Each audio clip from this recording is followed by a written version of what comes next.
दिल छू लेने वाली कहानी ये हॉट टचिंग लव स्टोरी पूजा नाम की एक लड़की की है जो पटना में रहकर बैंकिंग की तैयारी करती थी। 2 साल पहले की बात है। पूजा नाम की एक लड़की थी जो पटना के एक कोचिंग क्लास में बैंकिंग की तैयारी करती थी। पूजा की कोचिंग क्लास के नीचे एक छोटा सा रेस्टोरेंट था।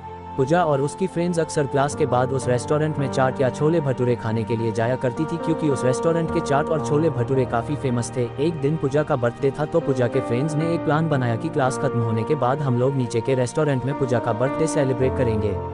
क्लास खत्म होने के बाद पूजा के फ्रेंड्स ने पूजा को नीचे रेस्टोरेंट में बुलाया और पूजा को उसके बर्थडे का सरप्राइज दिया। अब सभी कोई मिलकर बर्थडे को सेलिब्रेट करने लगे। उस रेस्टोरेंट के काउंटर पे एक 24 साल का लड़का कैशियर का काम करता था। जब पूजा और उसके फ्रेंड्स बर्थडे सेलिब्रेट करने के बाद रेस्टोरेंट से बाहर जाने लगे तब उस लड़के ने पूजा को आवाज़ लगाई, लड़का, मैम ये हमारी तरफ से आपके बर्थडे का छोटा सा गिफ्ट।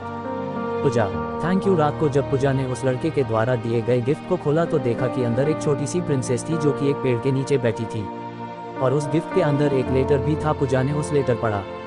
उसमें लिखा था, पूजा आप बहुत ही मासूम और प्यारी हो। जब भी आप रेस्टोरेंट में आती हो तो मेरी नज़रें सिर्फ आपके चेहरे को ही देखती रहती है। आपकी मुस्कुराहट को देखकर मेरी भी चेहरे पे एक चमक आ जाती है। वैसे मेरा नाम रोहित है। अगले दिन जब पूजा और उसकी फ्रेंड्स रेस्टोरेंट में आए तो काउंटर पे बैठा रोहित पूजा की तरफ ही देखा, लेकिन पूजा ने अपनी नज़रें झुका ली और अपनी फ्रेंड्स से बातें करने लगी।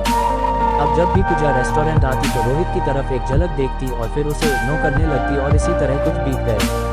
रोहित पूजा से बात करना चाहता था, लेकिन पूजा की तरफ से कोई जवाब नहीं मिलने के कारण रोहित भी बात करने की हिम्मत नहीं जुटा पा रहा था। एक दिन जब क्लास के बाद पूजा रेस्टोरेंट आती है तो देखती है कि काउंटर पर रोहित की जगह कोई दूसरा लड़का बैठा है।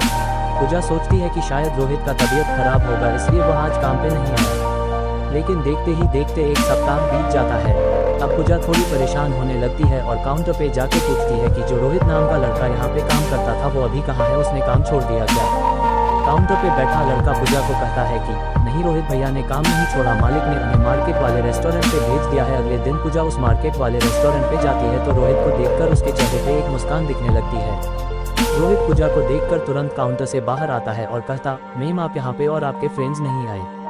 पूजा, नहीं, बात ऐसी है कि मैं कुछ काम से मार्केट आई थी और मुझे थोड़ी भूख भी लगी थी तो मैं यहाँ आ गई। रोहित, अच्छा किया मैम, आप बैठो, मैं आपके लिए कुछ लेकर आता हूँ। पूजा, आपका नाम रोहित है न? रोहित, हाँ पूजा, मुझे आपसे कुछ बातें करनी है, क्या आप कल मुझसे क्लास के बाद मिल सकते हो? रोहित, ठीक है मैम, कल मैं क्लास के बाद आपसे मिलूंगा। क्लास खत्म होने के बाद दोनों मिलते हैं। पूजा रोहित से कहती है कि देखो आप मुझे अच्छे लगते हो, लेकिन मैं इस प्यार में नहीं पड़ना चाहती, मुझे अपने पाए और करियर को देखना है। रोहित ने कहा, देखो मैम, मैं ऐसा कुछ नहीं करूँगा जिससे कि आपकी पाए को नुकसान हो, लेकिन मैं क्या करूँ, आपको देखते ही देखते मुझे कब आपसे प्यार हो गया मुझे पता भी नहीं चला। अब दिल चाहता है कि अपनी पूरी जिंदगी आपके साथ रहूं। पूजा रोहित की बात सुनकर वहां से चली जाती है। रात में पूजा सिर्फ रोहित के बारे में ही सोच रही थी, क्योंकि पूजा के दिल में भी रोहित के लिए प्यार जगने लगा था। अगले दिन शाम में पूजा मार्केट वाले रेस्टोरेंट में जाती है और रोहित को एक लेटर देकर वहां से चली जाती है। रोहित जब उस लेटर को पता है तो उसमें लिखा रहता है, रोहित मुझे भी अब तुमसे प्यार होने लगा है।